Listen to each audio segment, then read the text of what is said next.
રાજકીય પાર્ટી જ્યારે જ્યારે ચૂંટણીઓ આવે ત્યારે એમના ચૂંટણી મેનિફેસ્ટો અને ઢંઢેરા લઈને પબ્લિક અને ગામે ગામ જતા હોય છે.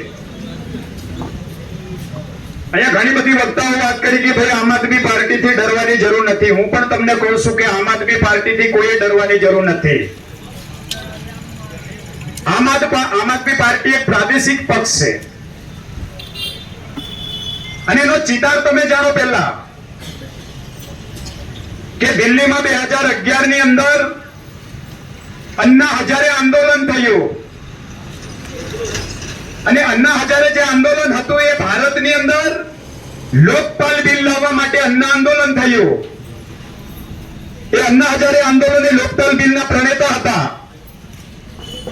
એમનો ડાબો અને જમણો ભારતના પ્રથમ આઈપીએસ લેડી કિરણ બેદી અને આ અરવિંદ કેજરીવાલ જે ડાબો અને જમણો અન્ના હજારેના માણસો હતા.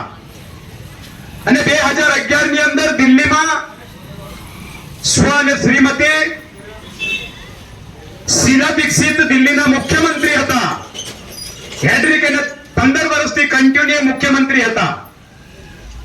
અને તે વખતે કેન્દ્રમાં સરકાર સ્વ મનમોહનસિંહજીની સરકાર હતી. અને 2011 માં જે અન્ના આંદોલન થયું એનો મુખ્ય ઉદ્દેશ અને હેતુ લોકપાલ બિલ ભારતમાં લાવવાના ફિરાકમાં આ ઘણું મોટું રામલીલા મેદાનમાં આંદોલન થયું. અને એ આંદોલનના બદોલત દિલ્હીમાં કોંગ્રેસની સરકાર ગઈ અને એ આંદોલનના બદોલત મનમોહનસિંહજીની કેન્દ્રમાંથી સરકાર ગઈ. અને ત્યાર પછી મિત્રો લોકપાલ બિલની કોઈ વાત નથી. લોકપાલ બિલ કશું આવ્યું નથી. પણ આમ આદમી પાર્ટી ચોક્કસ 2012 માં એ રજીસ્ટ્રેશન કરી અને 2013 ની એન્ડિંગમાં એને લોન્ચ કર્યું. અને સ્વસ્થ રાજનીતિ, ગરીબોની રાજનીતિ, આમ આદમી પાર્ટીની રાજનીતિના વિઝન સાથે એ દિલ્હીમાં એમની શુભ શરૂઆત કરી.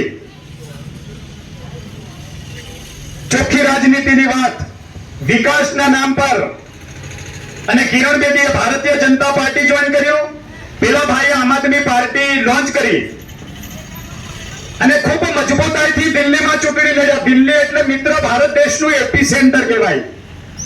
અને દિલ્હીની અંદર ખૂબ બુદ્ધિજીવી લોકો, ખૂબ ભણેલો ગણેલો વર્ગ ત્યાં દિલ્હીમાં રહેતો હોય.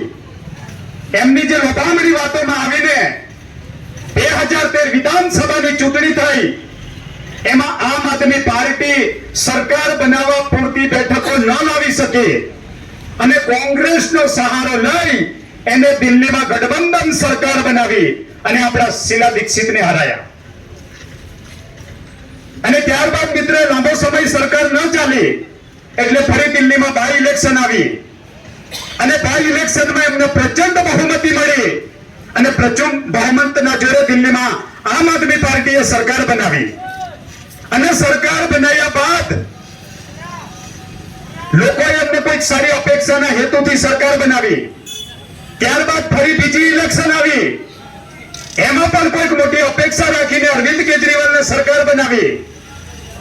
હવે જે લોકોએ સ્વસ્થ રાજનીતિ અને રાજકીય અને ગંદી સાફ કરવાના ઉદ્દેશ અને હેતુથી દિલ્હીમાં એમની સરકાર બનાવ્યા બાદ ગઈ વિધાનસભાની ઇલેક્શનમાં એમની સરકાર બનવું તો દૂરની વાત, સરકાર બનવું તો દૂરની વાત, પણ જે અરવિંદ કેજરીવાલ આમ આદમી પાર્ટીના જે સ્વચ્છ રાજનીતિના પ્રણેતા જે પોતે ધારાસભ્ય તરીકે નથી રહ્યા, તો આનું પણ એનાલિસિસ કરવું જોઈએ એજ્યુકેટેડ લોકો.